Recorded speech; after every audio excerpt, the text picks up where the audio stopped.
Pastor, por esses dias eu estava ainda nessa linhagem, nessa conversa sobre filhos. Eu estava esses dias em um determinado lugar e tinha um irmão, uma senhora já de idade, uma criança. E esse irmão falou para a criança: se você quer ser jogador de futebol, eu declaro isso sobre a sua vida. Daí a irmã mais de idade falou: não, tem que declarar coisa boa sobre a vida dele, tem que declarar bênção sobre a vida dele.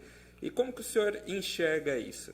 Porque eu ouvi uma ministração um tempo atrás, até o nosso pastor mesmo, o senhor comentando sobre isso há um tempo atrás, que antigamente nós colocávamos que tudo era do diabo, a TV, o futebol e tudo mais, e foi ensinado assim. E por ter sido ensinado assim, as pessoas terem aprendido isso.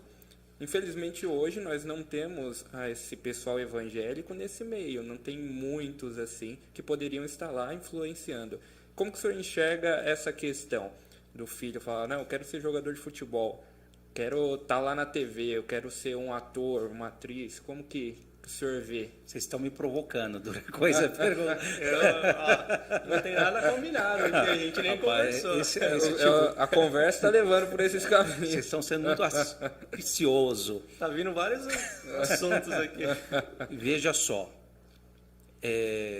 por muito tempo a igreja ela abriu mão de muitas coisas, entregou para o diabo. Tipo, a política é do diabo, isso é do diabo, tudo é do diabo. E o diabo foi e abraçou. A televisão era do diabo, o rádio era do diabo. Eu sou de uma época em que um irmão, se ele comprasse uma TV, o outro falava: eu vi o irmão saindo das Casas Bahia com 13 demônios nas costas, porque a televisão tinha 13 canais. Né? O outro, quando ouviu um rádio, está ouvindo o caixote de Satanás. Hoje, o que acontece? Nós estamos com muitos programas evangélicos. Hoje, muitos programas estão na TV. Hoje nós estamos aqui num bate-papo, num podcast, no canal do YouTube da igreja, ou seja, usando as redes sociais. Então, nós estamos fazendo o quê? Resgatando aquilo que nunca foi de Satanás. Imagina se a gente profetizasse, se nós tivesse um Pelé, crente em Jesus, lavado e remido no sangue do Cordeiro, que é conhecido no mundo todo, falando: Jesus te ama.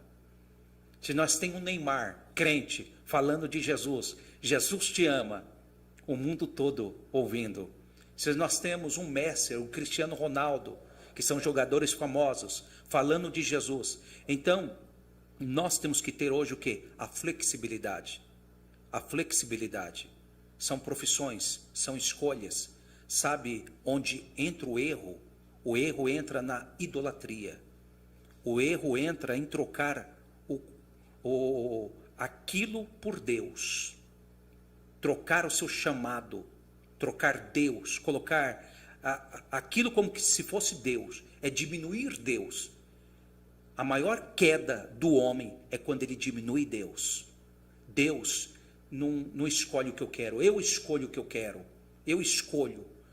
Não, mas quando você deixa Deus escolher, Deus te direcionar, Deus te guiar. Tem jogadores hoje que são uma bênção, são pastores, são jogadores. Tem lutadores, eu conheço lutadores de judô que são pastores e são uma bênção. Eu conheço pilotos de carro, de avião, que estão na igreja, são pastores. Então nós temos que entender o quê? O chamado.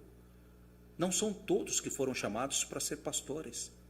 Imagina nós pastoreando um Pelé da vida, pastoreando um Cristiano Ronaldo, sentando para ouvir a palavra, pastoreando esses jogadores de futebol, que precisam de discernimento, de orientação, de uma palavra para a alma.